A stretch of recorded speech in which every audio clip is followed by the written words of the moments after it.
Muy buenas tardes. Para el día de hoy tenemos un invitado de lujo. Es el doctor Manuel Antonio Fernández Fernández, quien nos acompañará en el programa Neuronas al Aire, la revista radial de la salud, que es transmitido por Pacífica 90.7 FM todos los miércoles de 3 a 4 de la tarde. Muy bien, nuestro invitado, como repito, es el doctor Manuel Antonio Fernández Fernández. Él es neuropediatra, experto en aprendizaje y conducta, y también con mucha afinidad por lo que es el abordaje del TDAH, la dislexia, el autismo y otra serie de condiciones inherentes a la neuropediatría. Además, es director del Instituto Andaluz de Neurología Pediátrica.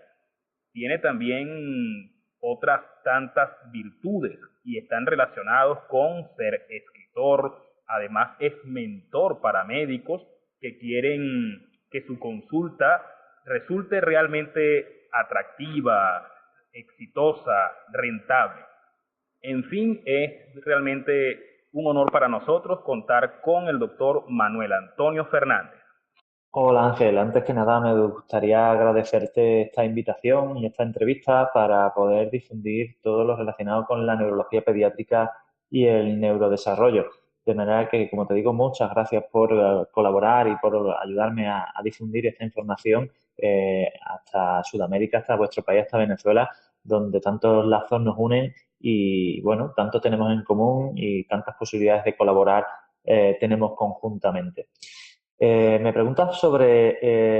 el proceso de desarrollo profesional que he tenido en España y que te cuente algo sobre los premios y los reconocimientos que hemos tenido en este periodo. Pues mira, yo soy pediatra, me especialicé en neurología pediátrica en una de las unidades acreditadas en el país dentro del Hospital Virgen del Rocío de Sevilla y terminé mi formación especializada en neurología infantil en 2009, de manera que desde entonces hasta ahora han pasado ya casi 10 años y desde entonces, pues bueno, estoy trabajando de forma muy específica en este sector del neurodesarrollo, del aprendizaje y de la conducta. He desarrollado actividad asistencial en diferentes centros, tanto públicos como privados de aquí de España, en grandes hospitales, en centros más pequeños. Y durante todos esos años he ido recopilando información y formación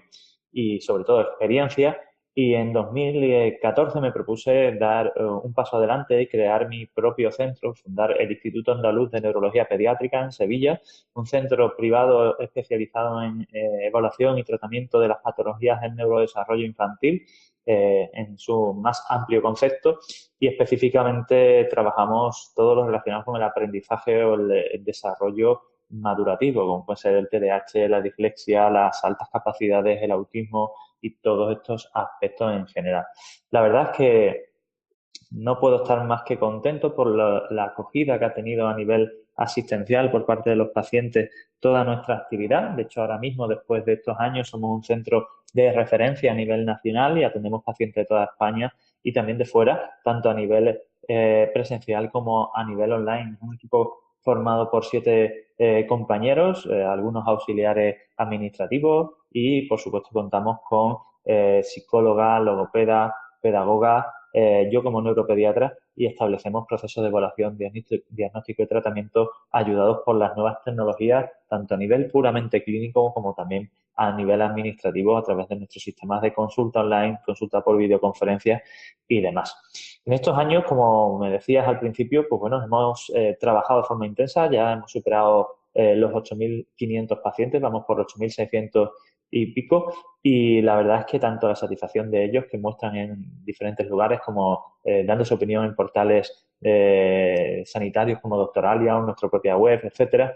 son las opiniones que recibimos son magníficas a diario. Y tampoco puedo negar la asistencia de un importante reconocimiento también a nivel profesional, donde hemos sido galardonados con premios tan relevantes como el premio al pediatra más valorado de España en 2014, en 2018 y segundo clasificado en este mismo proceso de selección en los premios Doctoralia Awards durante todos estos años, desde 2014 y 2018 que hemos resultado ganadores, en el resto de ediciones hemos resultado segundos y esta es una gran satisfacción porque aquí opinan profesionales, compañeros de especialidad y opinan también pacientes, de manera que no puedo estar, como te decía, más satisfecho. Otro de los premios que hemos recibido en este periodo es el del Foro Europeo Cum Laude, la medalla de oro o la medalla de oro del Instituto para la Excelencia Profesional. Son dos entidades de reconocido prestigio aquí en España que va más allá del aspecto puramente médico y que incluye pues, todas las actividades profesionales a nivel general. En 2017 recibimos el premio al talento de la revista Emprendedores por nuestro sistema de evaluación y terapia online, así como por nuestra actividad de difusión de los problemas neurológicos infantiles. Y en 2018 también recibimos el premio Innovation Talks que otorgan dos importantes entidades, una como a nivel bancario, el BBVA, es un banco de presencia internacional y origen español que seguro que conocéis, y este es el premio de Innovation Talks, como te decía, está gestionado por ellos y por un grupo de comunicación español llamado Grupo Yoli, de manera que es otro de los reconocimientos que hemos recibido. Y recientemente también, el año pasado, pues recibimos el premio en en uno de los congresos, el Congreso Nacional de la E-Salud, perdona, donde nos dieron un reconocimiento a nuestra actividad asistencial online gracias al premio a la mejor iniciativa de teleconsulta en sanidad. De manera que, bueno, como ves, es una actividad que cada vez tiene más reconocimiento y que yo quiero acabar de desarrollar también no solo con la parte asistencial, sino con la parte formativa y la parte divulgativa que tanto estamos trabajando en este periodo y, por ejemplo, estas entrevistas como la que estoy haciendo hoy contigo. Doctor Manuel Antonio Fernández, es importante para nuestros oyentes y para la población en general que nos escucha definir cuál es el rol, cuál es la importancia, cuál es el papel que tiene un neuropediatra en el abordaje de la salud infantil. ¿De qué se encarga un neuropediatra? Esta pregunta que me hace sobre qué hace un neuropediatra y cuál es su importancia es una de las que con más frecuencia estoy recibiendo en los últimos contactos que estoy recibiendo por parte de medios de comunicación, de portales web y de otros sectores interesados, precisamente porque uno de los problemas con los que contamos con frecuencia es que las familias y en ocasiones también muchos profesionales del sector sanitario educativo no conocen de la existencia de un neuropediatra, no saben lo que es, no saben que hay un pediatra, un tipo de pediatra que se especializa en el sistema neurológico infantil y que por lo tanto es el responsable de todo el cuidado y la atención que éste requiere. De forma que podemos definir la neuropediatría como la parte de la pediatría especializada en la detección de los problemas de neurodesarrollo, problemas neurológicos infantiles, desde el momento de la concepción, es decir, momento del inicio del embarazo hasta el final del proceso de desarrollo madurativo y evolutivo del cerebro, que se amplía mucho más allá de la edad adulta, ¿no? Hay estudios incluso que nos informan sobre el proceso de neurodesarrollo y de cambio de la estructura de plasticidad cerebral incluso en la tercera edad. De manera que es fundamental que tengamos claro que el neuropediatra es el responsable de velar porque ese neurodesarrollo sea el correcto, siga un camino normal y de actuar en caso de que este se desvíe o se detecten problemas que pueden suponer una limitación a ese neurodesarrollo. De manera que tenemos claro entonces cuál es la importancia de este tipo de especialistas para ser responsables, es poner la confirmación de que y velar que el proceso de neurodesarrollo de los niños es normal, de manera que en el futuro puedan convertirse en adultos plenos, en adultos con total autonomía, integración y desarrollo. De manera que, vuelvo a repetirte, es fundamental este proceso de información y de divulgación dentro de la sociedad y también dentro del área profesional, sanitaria y educativa. Uno de los puntos más resaltantes de esta entrevista es conversar con respecto al autismo. Queremos conversar con el doctor Manuel Antonio Fernández directamente desde España. Recordamos a nuestros oyentes que es director del centro del INAN, es el Instituto Andaluz de Neurología Pediátrica en España. Y bueno, queremos preguntarle sobre el autismo. Vamos a hablar un poco sobre qué es el autismo, cómo se diagnostica, cuál es la frecuencia, en fin, todos los elementos que nos permiten abordar en su contexto global el autismo. En lo que se refiere al autismo, la definición puede ser muy compleja, pero yo siempre intento simplificar estos aspectos para que todas las personas que no tienen una formación del ámbito del neurodesarrollo puedan entenderlo sencillamente. De manera que podemos decir que básicamente, y de forma resumida, el autismo es un trastorno del neurodesarrollo en el que por una causa predominantemente genética, es decir, de un origen biológico, y físico hereditario normalmente, aunque a veces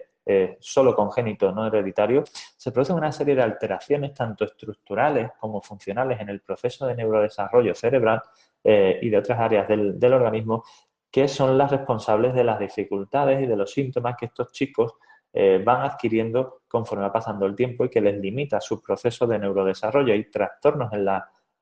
migración neuronal, en los procesos de desarrollo y de comunicación de diferentes áreas cerebrales, diferentes teorías como la teoría de la mente, de la coherencia central, etcétera, que tratan de explicar este tipo de situaciones y precisamente por eso se acaban dando estas dificultades y estos síntomas que se acaban concretando en trastornos de la comunicación, de la relación social y en patrones de conducta repetitivos, inflexibles y con intolerancia a la frustración. En lo que se refiere a la frecuencia, podemos decir que las cifras son bastante altas, aunque realmente eh, los criterios que se han usado en los últimos años están cambiando de forma importante y en general no quiere decir que las cifras que han ido creciendo en los últimos años a nivel de prevalencia, de frecuencia, se deban a que había un aumento de este tipo de patologías, sino a la mejor detección, a un mejor conocimiento y a la mejoría en las herramientas a la hora de detectar este tipo de problemas, así como la mayor concienciación dentro de los profesionales y de la misma sociedad, de padres, educadores, etcétera, con el fin de intentar hacer detecciones precoces que permitan intervenir de la forma más rápida posible y de esta forma limitar las secuelas, las consecuencias y las repercusiones que el autismo puede tener en este tipo de personas, sobre todo por las importantes repercusiones a nivel social, familiar, educativo bueno, también emocional y personal que este tipo de problemas puede producir. En lo referente al diagnóstico, creo que es importante que tengamos claro que el diagnóstico del autismo es puramente clínico. Es verdad que hay diferentes herramientas de evaluación como entrevistas, escalas, cuestionarios que se hacen a padres o pruebas que se pasan a los niños para poder determinar la asistencia a una serie de parámetros o de marcadores que pueden ser altamente relacionados con la asistencia del autismo, pero el diagnóstico sigue siendo clínico, basado en la experiencia del profesional que interviene y evalúa y en las características del comportamiento de actitud del chico que se está evaluando. Otro aspecto a tener en cuenta de forma muy significativa es la importancia de contar con pruebas complementarias como pueden ser el electroencefalograma, la resonancia magnética y especialmente los estudios genéticos de biología molecular como son el CGH-Array, el exoma o el genoma completo que nos permiten analizar con una alta eficacia las posibles causas genéticas del autismo y por lo tanto establecer posibles estrategias terapéuticas o consejos genéticos para los padres. De manera que, bueno, como te digo, son diferentes áreas las que hay que abordar desde el punto de vista diagnóstico y que nos pueden permitir confirmar o no la existencia de un autismo y caracterizarlo a nivel de tipo, características, intensidad, etcétera. Y para finalizar, en lo que se refiere al autismo, y hablando específicamente del abordaje o tratamiento, tenemos que valorar hasta qué punto un chico con autismo va a beneficiarse de una terapia exclusivamente física, a lo que me refiero a terapia ocupacional, es decir, a una estimulación multisensorial en su día a día, que potencie su desarrollo, o puede requerir también la asistencia de un tratamiento farmacológico para controlar sus impulsos, para controlar su irritabilidad, ansiedad, su hiperactividad, que en muchos casos ocurre de forma conjunta, esas estereotipias, esas dificultades conductuales, que a veces limitan mucho más el aprendizaje que los propios síntomas de autismo centrales como tal. De manera que, bueno, tenemos que tener claro que ante la necesidad de este tipo de intervenciones, un profesional como el neuropediatra es una magnífica herramienta para establecer una coordinación, un control de síntomas y favorecer que el tipo de terapia que se establezca a nivel no farmacológico se pueda rentabilizar de una forma lo más extrema posible, ¿no? Una de las consultas más frecuentes cuando hablamos de la neurología infantil es precisamente el TDAH o niño hiperactivo. Háblenos un poco, doctor Manuel Fernández, Con respecto a lo que es el TDAH, vamos a pasearnos por todos los elementos, la frecuencia, qué produce esta condición neurológica y cuál es su filosofía de abordaje. No quería dejar por fuera un punto que es muy importante y es la polémica que ha despertado una corriente de psicólogos y de terapeutas que niegan la existencia del TDAH y ponen en duda, ponen en tela de juicio lo que es el TDAH como una condición clínica o como un diagnóstico. Vamos a enfocar esta pregunta con el doctor Manuel Antonio Fernández desde España. Continuamos con él. En relación al TDAH, probablemente es donde tenemos ahora mismo una situación especialmente controvertida. Y no porque no haya datos especialmente evidentes o significativos con base científica. De hecho, es uno de los trastornos del neurodesarrollo que en los últimos años más se ha estudiado y más se conoce, sino porque bueno, hay falta de acuerdo desde diferentes sectores, incluso dentro del sector sanitario, sobre temas que realmente deberían estar ya más que dejados atrás, como decir, el TDAH existe o no. Siguiendo la misma dinámica que con el autismo, te puedo definir el trastorno por déficit de atención con o sin hiperactividad como un trastorno de neurodesarrollo de origen principalmente genético, pero también asociado a cuestiones puramente ambientales, en los que generalmente ambos coinciden, que producen alteraciones a nivel estructural en diferentes áreas del cerebro, como el lóbulo frontal, ganglios de la base, región de cerebelo, etcétera, que son las que condicionan alteraciones en los mecanismos funcionales de regulación de neurotransmisores catecolaminérgicos como la dopamina o la adrenalina, y que, en resumidas cuentas, son los que, esas alteraciones me refiero, son las que justifican las dificultades de autocontrol que tienen estos chicos con TDAH. Son dificultades para controlar la atención, dificultades para controlar el movimiento y dificultades para controlar los impulsos. Básicamente estos tres problemas son los que acaban generando después las repercusiones funcionales que tienen estos chicos y de forma correlativa son dificultades de aprendizaje principalmente por el déficit de atención, aunque también por los otros dos, dificultades en las relaciones sociales, tanto principalmente por los problemas de hiperactividad, pero también de forma secundaria por los otros dos, y los problemas de conducta, comportamiento, intolerancia, frustración, irritabilidad, en casos excesivos, en casos muy significativos de violencia, agresividad, etcétera, derivados de los problemas de control de impulso y bueno, también por los otros, pero eso principalmente. La frecuencia es algo bastante conocido en diferentes estudios realizados a nivel nacional e internacional y ronda entre el 5, el 6, el 7% en los niños en edad escolar, de 6 a 16 años, o mejor dicho, a 14 años, en torno a un 5% de media en los niños preescolares, 5, 4, 5, 6 años, y un 4,5% en adolescentes y adultos, según los estudios que se han visto de forma más reciente. Para hacer el diagnóstico, generalmente tenemos que hacer una serie de cuestionarios de screening privado y evaluación en padres, pero sobre todo uno de los aspectos que más hemos trabajado en los últimos años desde nuestro centro es la incorporación de nuevas tecnologías para hacer una determinación objetiva, que no dependa exclusivamente de las opiniones del propio chico, de los padres o de los educadores a nivel escolar sobre esta intensidad de síntomas, sino que puedan medir de forma realmente objetiva estos problemas de atención o en general de lo que se llama la función ejecutiva, que es uno de los problemas fundamentalmente causantes del TDAH. Y para ello, nosotros usamos una serie de pruebas como pueden ser la prueba Aula del Explora o el Aquarium, que es también la versión de adultos de esta prueba, que es un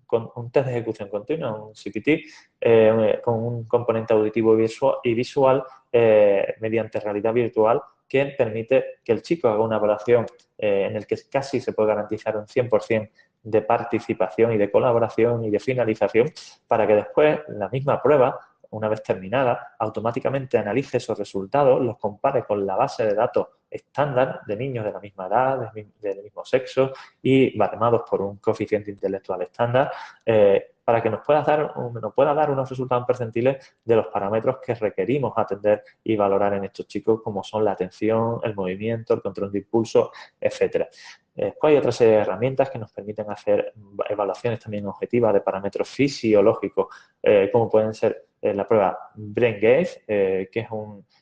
análisis de emergencias oculares mediante un sistema de CPT asociado a un eye tracker que permite también analizar el perfil de este tipo de movimientos oculares automáticos y asociarlo con la asistencia o no en base a un algoritmo que se ha desarrollado en la Universidad de Barcelona, la asistencia o no del TDAH. Esto está todavía en desarrollo, aunque ya tiene su aplicación comercial, y este tipo de actividades, sobre todo, orientadas a dar más objetividad y a llevar la contraria o poder demostrar de forma de la forma lo más palpable posible que el TDAH existe, que es un trastorno neurobiológico del neurodesarrollo y que no es algo que pueda negarse, tal como me pregunta o se puede escuchar y hemos comentado en alguna otra ocasión hablando de este tema en algunos sectores del ámbito psicológico, psiquiátrico, etcétera. El TDAH existe, hay kilos, por decirlo de forma popular, de papel en estudios que demuestran de forma objetiva resultados de estudios de neuroimagen, de neurofisiología y de otros tipos de análisis, la existencia de esas anomalías cerebrales, de esas bases genéticas alteradas en estos chicos, en estas personas con TDAH, por lo tanto no es algo que se pueda negar y negarlo lo único que lleva es a una falta de atención de estos chicos y a un elevado nivel de riesgo de fracaso escolar, que en España, por ejemplo, está en el 25% y en la mayoría de los casos se asocia a problemas de TDAH, que tiene un 6, un 7% de frecuencia, a la dislexia, que tiene un 9% aproximadamente, e incluso a las altas capacidades no detectadas, no bien atendidas, que puede llegar al 10%. De manera que ese tipo de estrategias de detección lo que nos permiten es actuar adecuadamente en función de las necesidades del paciente y, por lo tanto, establecer una terapia y un tratamiento adecuado. El tratamiento y la terapia del TDAH debe ir orientado a potenciar el desarrollo madurativo y para eso una combinación de tratamiento farmacológico, ya sea con medicamentos estimulantes o no estimulantes, y una terapia no farmacológica a nivel psicológico, pedagógico, logopédico, si es necesario, asociado a una terapia de estimulación cognitiva, creo que son las tres patas fundamentales para conseguir que este tipo de patologías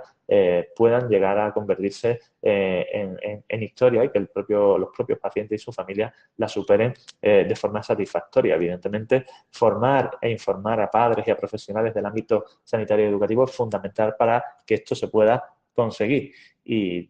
intentar desterrar de una vez por todas esas dudas absurdas e irracionales sobre la existencia de una patología tan importante y tan difícil de llevar en casa en el día a día para estos chicos y su familia como es el TDAH. Seguimos conversando, quien nos habla pues desde España, el doctor Manuel Antonio Fernández, que es director del Instituto Andaluz de Neurología Pediátrica. Además, lleva una iniciativa muy importante y que a nivel mediático ha tenido bastante impacto en España y otros países. Se refiere básicamente a una plataforma llamada El Neuropediatra, que incluso ha ganado premios, reconocimientos, dado que difunde y permite dar orientación, dar estrategias tanto a la población general, a las madres y por supuesto a nuestros pacientes que presentan TDAH, autismo, epilepsia. Lo cierto es que esta plataforma es uno de los emprendimientos más importantes en materia de salud que se están dando en España recientemente. En torno al neuropediatra, ¿puede conversarnos en qué consiste la plataforma de El Neuropediatra? En relación al sistema del proyecto que realizamos, yo creo que es perfectamente viable replicarlo a nivel internacional y bueno, este tipo de comunicaciones que estamos haciendo ahora mismo tiene como parte de su objetivo hacer crecer nuestro proyecto y precisamente buscar colaboraciones con otros profesionales, no solo neuropediatras, sino de diferentes especialidades relacionadas con el aprendizaje, la conducta y el neurodesarrollo para divulgar con más ahínco, con más alcance y con más repercusión y profundidad todos estos temas. De manera que aprovecho esta oportunidad que me das para hablar de ello, para hacer un llamamiento a todos los profesionales del sector del neurodesarrollo, de la educación y del aprendizaje, como decía, para ponerse en contacto conmigo a través del correo que tenemos,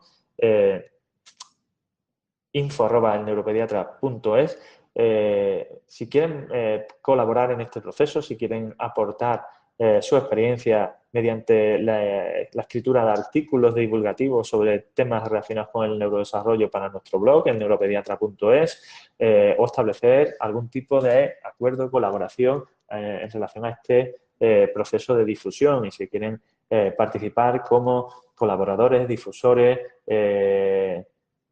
o patrocinadores del congreso online que vamos a desarrollar, están completamente invitados y abiertos mi correo al contacto de ese tipo de profesionales. De manera que si podemos crear una red de profesionales que haga este tipo de trabajo dentro de diferentes países de habla hispana, creo que es el primer paso que podemos dar a la hora de alcanzar al mayor número posible de familias y de personas interesadas en este sector para conseguir de una vez por todas que haya un conocimiento adecuado y que los niños reciban la atención que necesitan de la forma lo más precoz posible y de esta forma ayudarles a solucionar o a mitigar las consecuencias y las repercusiones negativas de sus trastornos del neurodesarrollo.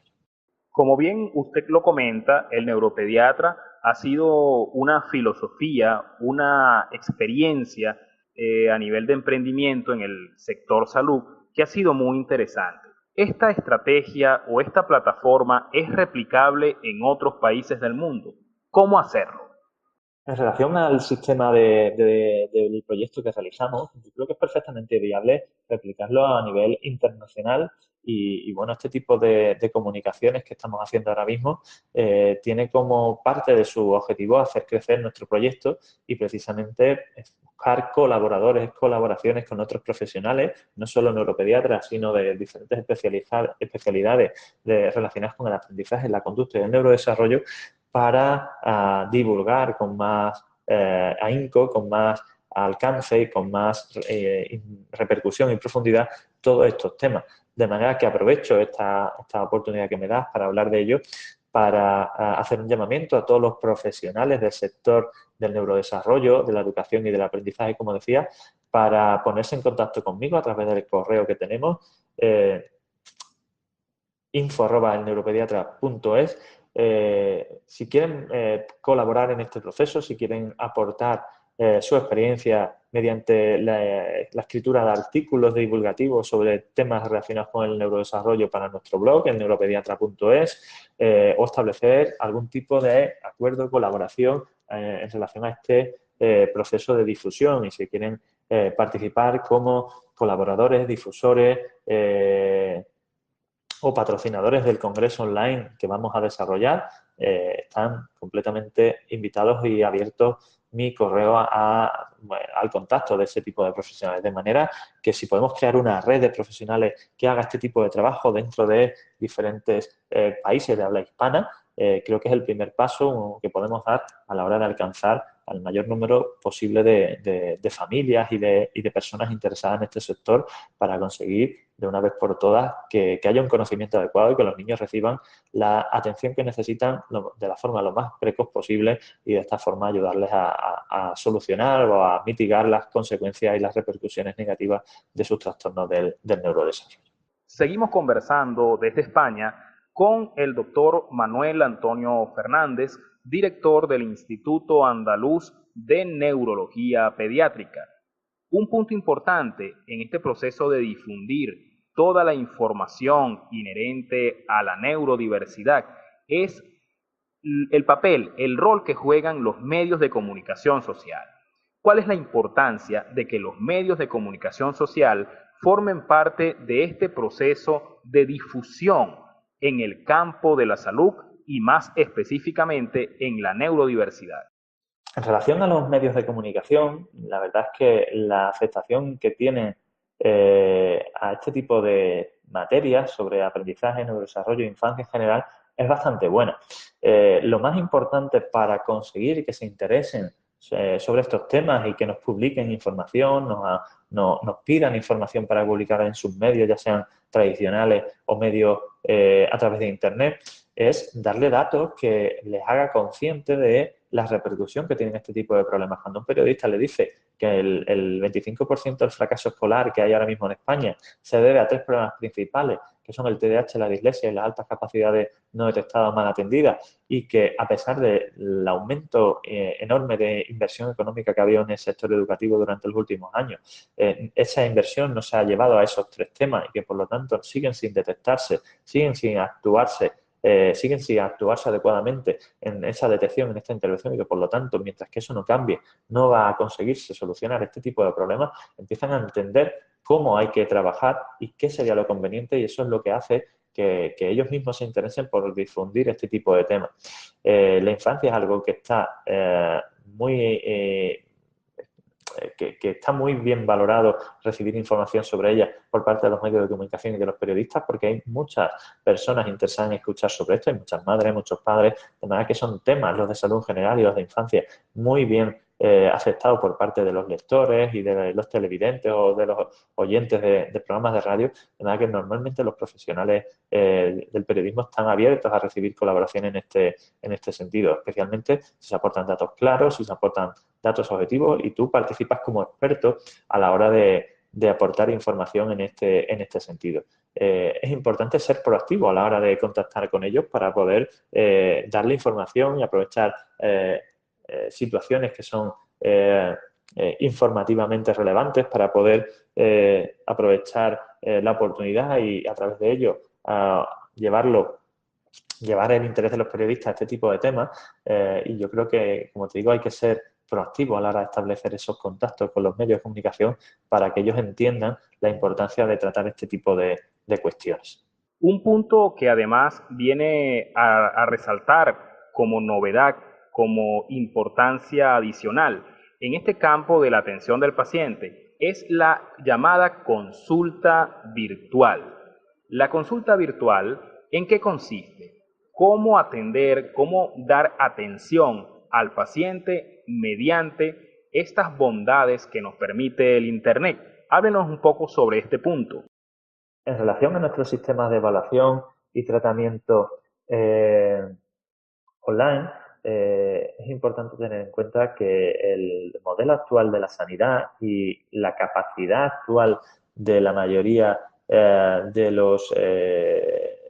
pacientes potenciales que tenemos es muy grande a nivel online. Básicamente porque disminuye costes, facilita, reduce tiempos, evita traslados, facilita contacto con profesionales de alto nivel de cualquier parte del mundo, y esto hace que las familias y los pacientes que actualmente están constantemente conectados a dispositivos electrónicos como tablet, móvil, ordenador, sean cada vez más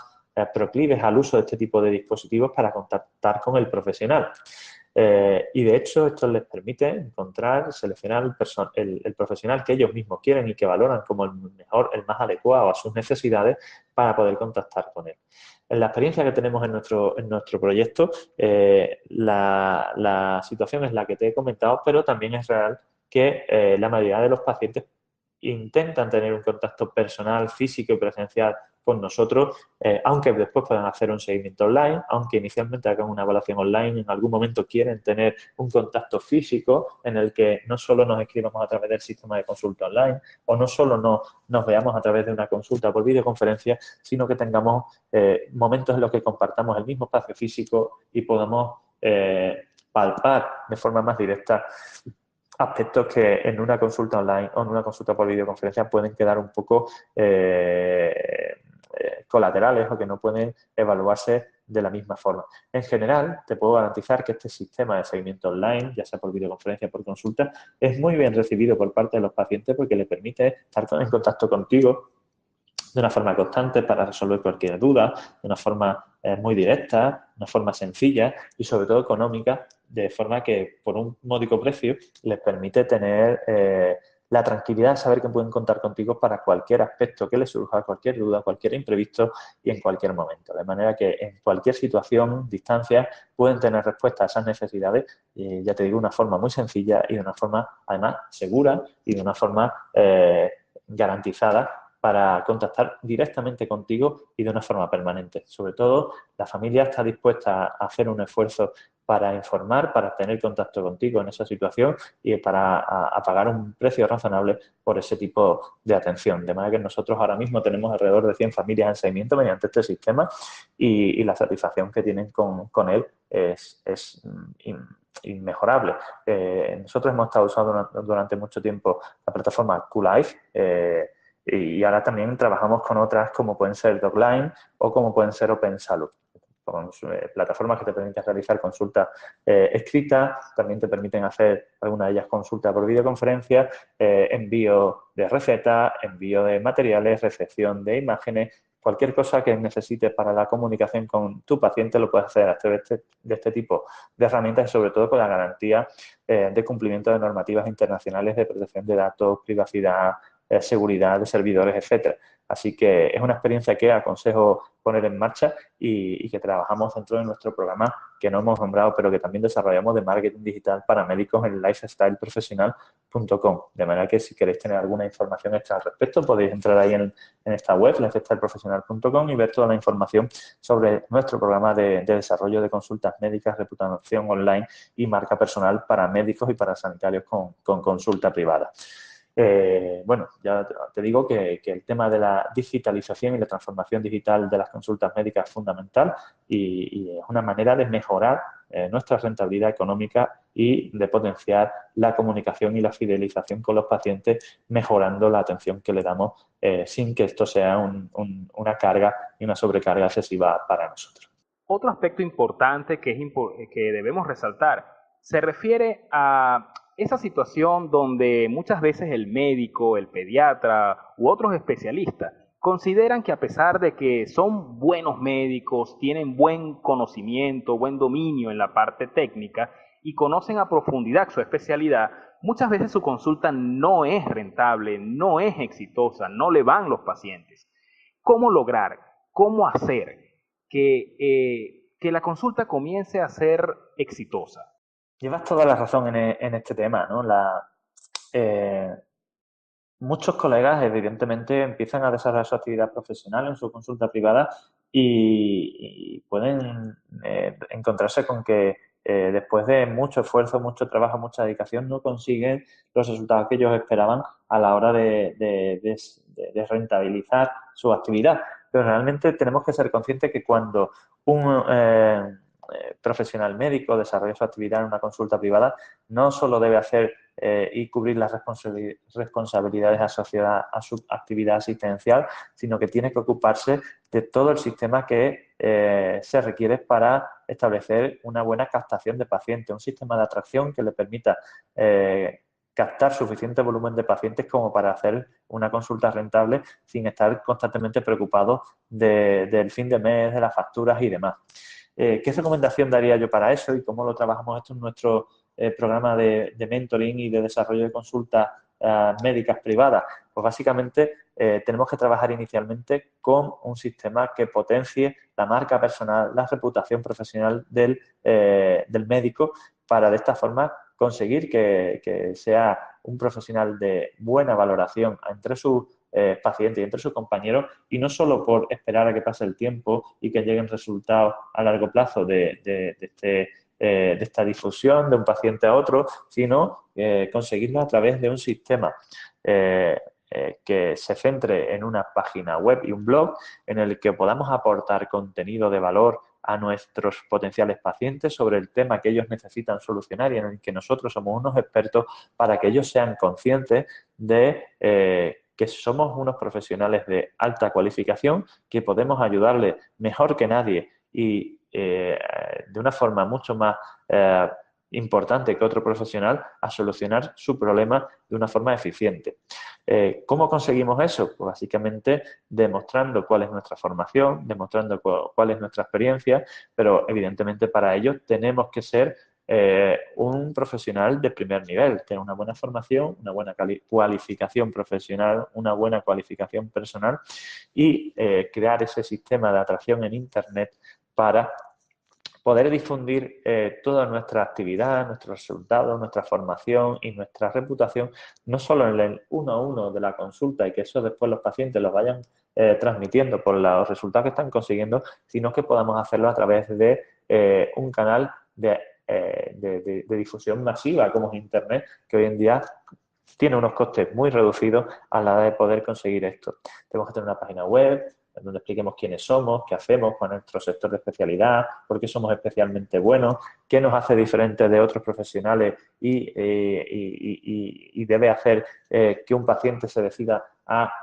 seleccionarnos a nosotros como el profesional al que quiere consultar en vez de a otro. Y tienes que ser un profesional de primer nivel que destaque frente a la competencia en un problema importante de salud que puedes resolver y solucionar especialmente bien y que es un servicio que demanda un volumen suficiente de población y por el que está dispuesto a pagar una tarifa razonable y suficiente para tu desarrollo profesional. En nuestro sistema de mentoring y de formación, en la FETA del profesional, establecemos un sistema que llamamos Consulta Top, en el que centramos la actividad en este proceso de marca personal en tres bloques. La T de temática, es decir, seleccionar qué actividad, qué tema, qué área de especialidad o qué proceso es el que más cualificación va a permitir al profesional no necesitamos un periodo de formación extra para destacar, sino que cogemos el área en el que uno está más experimentado, tiene más experiencia, más formación y destaca, ya es especialmente bueno a desarrollar. Después cogemos esa información y establecemos un sistema de atracción online con una página web donde vamos creando contenido sobre ese problema de salud que es de utilidad para estos potenciales pacientes, de manera que cuando ellos busquen información en Internet, en Google, en otros buscadores sobre ese tema, nos encuentren y vean que somos profesionales de alta cualificación, que podemos ayudarles a solucionar ese problema y después desarrollar actividades que no sean solo asistenciales, sino que nos permitan destacar también frente a los compañeros y entre los compañeros, pues como son los temas de investigación, de formación, las publicaciones en revistas científicas, en congresos, escribir libros para poder difundir nuestro conocimiento, nuestras experiencias, y T de temática, O de oportunidad y P de posicionamiento. Esos tres sectores son fundamentales a la hora de desarrollar nuestra actividad. Así que partimos de la base en la que lo primero es desarrollar nuestra reputación profesional, crear un sistema óptimo que permita solucionar de una forma eficiente y de una forma mucho más rápida y mejor que otros compañeros el problema de salud de los pacientes que queremos atender y después un sistema de atracción que nos permita llenar nuestra página web y que esa página web se acabe, los lectores de esa página web se acaben convirtiendo en pacientes y que no sean solo pacientes potenciales. Ese es el sistema que hemos establecido en nuestra consulta en el Instituto Andaluz de Neurología Pediátrica y hoy en día contamos con una lista de espera de más de 3 meses para tener una primera cita de pacientes que además pagan por adelantado porque quieren que seamos nosotros los profesionales que los atendamos. De manera que puedes ver cómo un sistema de desarrollo de marca personal y de desarrollo profesional de este tipo puede tener unos resultados altamente satisfactorios. Bueno, ya para despedir esta entrevista tan interesante que hemos sostenido con el doctor Manuel Antonio Fernández, es director del Instituto Andaluz de Neurología Pediátrica y quien lleva el emprendimiento médico llamado El Neuropediatra en España. Desde allá, desde España, esperamos pues poner nuestro espacio a su orden y por supuesto puede decirnos sus palabras de despedida de esta entrevista para todos los oyentes de Pacífica 90.7 FM y por supuesto de este programa Neuronas al Aire. Bueno, Ángel, para despedirme quiero darte muchísimas gracias y agradecerte de forma sincera, darte todo mi agradecimiento por esta oportunidad que me has dado, esta puerta que me has abierto a vuestro país a través de tu programa de radio, porque creo que este tipo de actividad de colaboración entre compañeros, entre profesionales de la misma especialidad y de otras, es fundamental para conseguir que mi mensaje llegue lejos, que llegue no solo a los pacientes de nuestro entorno directo, sino que llegue a los pacientes de fuera de España, de toda Latinoamérica, y que entre todos podamos crear una red de profesionales orientados a la difusión, al desarrollo y a la información de este tema para que profesionales del sector de la educación, del sector sanitario, consigan estar adecuadamente formados e informados para detectar precozmente este tipo de problemas de desarrollo, aprendizaje, conducta, maduración, etcétera, y puedan atenderlos adecuadamente, sobre todo porque lo que queremos conseguir es que los niños y sus familias tengan una vida feliz, una vida plena y que esos niños se conviertan en adultos completamente integrados, completamente autónomos y con un desarrollo pleno como personas, como profesionales, como familia y como individuos dentro de una sociedad globalizada. De manera que las puertas abiertas a ti, a tus compatriotas, a tus compañeros de profesión, a todo el sector. Y no quiero irme sin recordaros que tenemos el evento del primer congreso online de aprendizaje y desarrollo, del que daremos más información conforme se vaya acercando la fecha, que estáis todos invitados a participar, a visitar, por supuesto, y además a participar en nuestra actividad de difusión y divulgación sobre los problemas de neurodesarrollo y neurología infantil en el neuropediatra.es. Si queréis participar, colaborar y tener contacto en este proyecto, pues básicamente me podéis escribir a info@elneuropediatra.es. Y un fuerte abrazo a ti, Ángel. Muchas gracias de nuevo por esta oportunidad y sabes que en la conversación que tuvimos previamente hablamos de diferentes vías de colaboración que creo que son importantes y que podemos desarrollar de una forma ampliamente satisfactoria. Así que los brazos abiertos, como te decía, y un fuerte abrazo.